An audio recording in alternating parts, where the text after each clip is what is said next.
So tell me why you're running. The radicalism here in New York City has gotten out of hand, and they don't represent the people. Radicalism, by the very nature of being radical, represents a small minority of the people. But they're the people with the loudest voices, and they're the ones who mobilize the best, who get people out and vote in the primaries. This is why this happens time after time, where candidates who are so far left from where most people's heads and hearts are elected because of the apathy of the voters. So people need to start coming out for the primaries. If you want to complain about crime, you want to complain about public safety, you want to complain about businesses leaving, you want to complain about anything, don't unless you vote. And start voting for somebody who actually has the people's interests in mind. Public safety, crime is through the roof. What are we doing about it? Nothing. They don't even address it. I want to clear out all the violent homeless people that are attacking people. Let the homeless people who wouldn't hurt a fly be.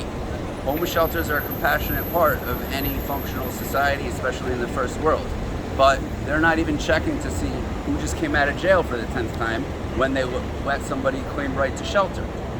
So we need federal oversight on the homeless shelters, because we're letting madmen inside and they're harassing the people inside the shelters, and then they go and they victimize people in the neighborhoods, and we're footing the bill for it.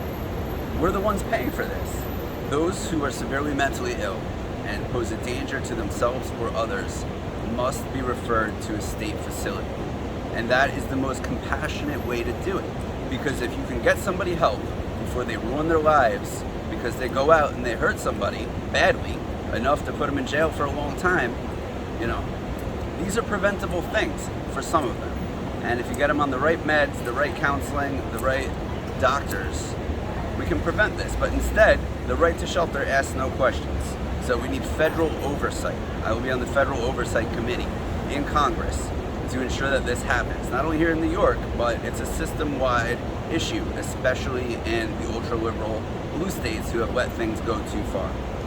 Now you're campaigning, you're speaking to thousands of people. What is the number one issue? I'm sure there's top three, but what do you really hear on the campaign trail when you're going? Is it safety? Public safety is number one. Public safety is number one. As a Jewish guy, I'm gutted by all the anti-Semitic attacks. Violent crime is up through the roof. It's not slowing down, and our politicians want to talk about things like traffic violence. They're calling traffic violence a public health issue because 14 people tragically got hit by a car and died. That's what we're talking about, traffic violence, not violence, not actual violence that makes people bleed. If you want to call something a public health crisis, call violence a public health crisis. This is where we're at. We need to bring our thinking back to a more reasonable place. It has to happen. Now on education, what's your stance on what's going on with the yeshivas, how they're being attacked all the time? I don't think the DOE has any right to come in and tell the yeshivas what to do. A lot of people, including myself, are very disappointed with the DOE, especially in the last 2 years.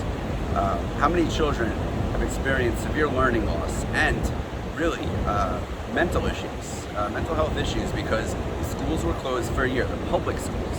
Private schools were open because they figured out a way to do it. Public schools, unreasonable. Hijacked by unions that are not looking out for the kids. So I support the yeshivas unconditionally. It's about freedom of religion, it's about cultural preservation.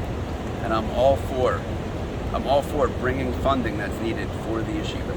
And I believe it's called the Educational Choice for Children's Act, and it's S4416. It's being considered right now in the House.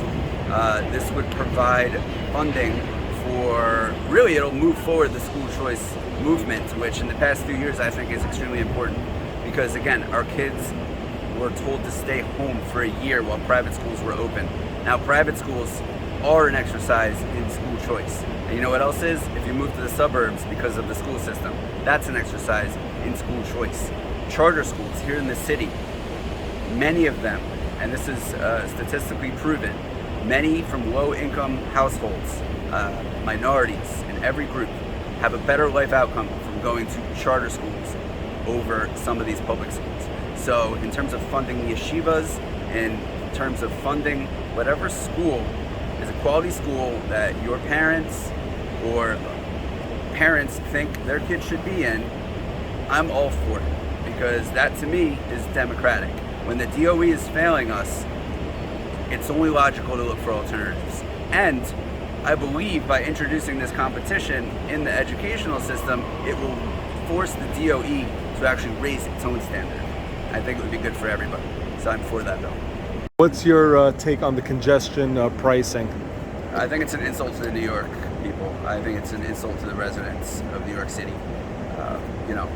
We don't have a government right now that takes public safety seriously. So people are hesitant to use the subway, especially parents with small children. They don't want to do it. Others are forced because they have to use it as an economical way to get to work, maybe 40, 50-minute ride, right? But the reason we have more traffic right now is because the subways are in awful condition and people are getting assaulted.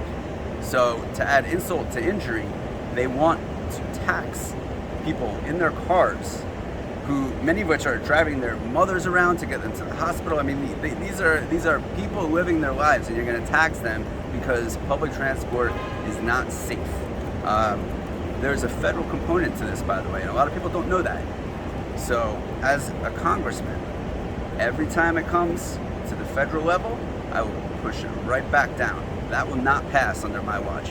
We will not let congestion pricing ever pass through as long as I'm congressman. So what's August 23rd? August 23rd, big day. That's the election. Early voting is now. Number 13 on the ballot, lucky number 13. If you don't want congestion pricing, vote number 13 on the ballot. And if you want relief, if you want tuition paid for, if you want to send your kids to yeshivas or exercise school choice, which is now a right that's been granted by the courts, vote for me.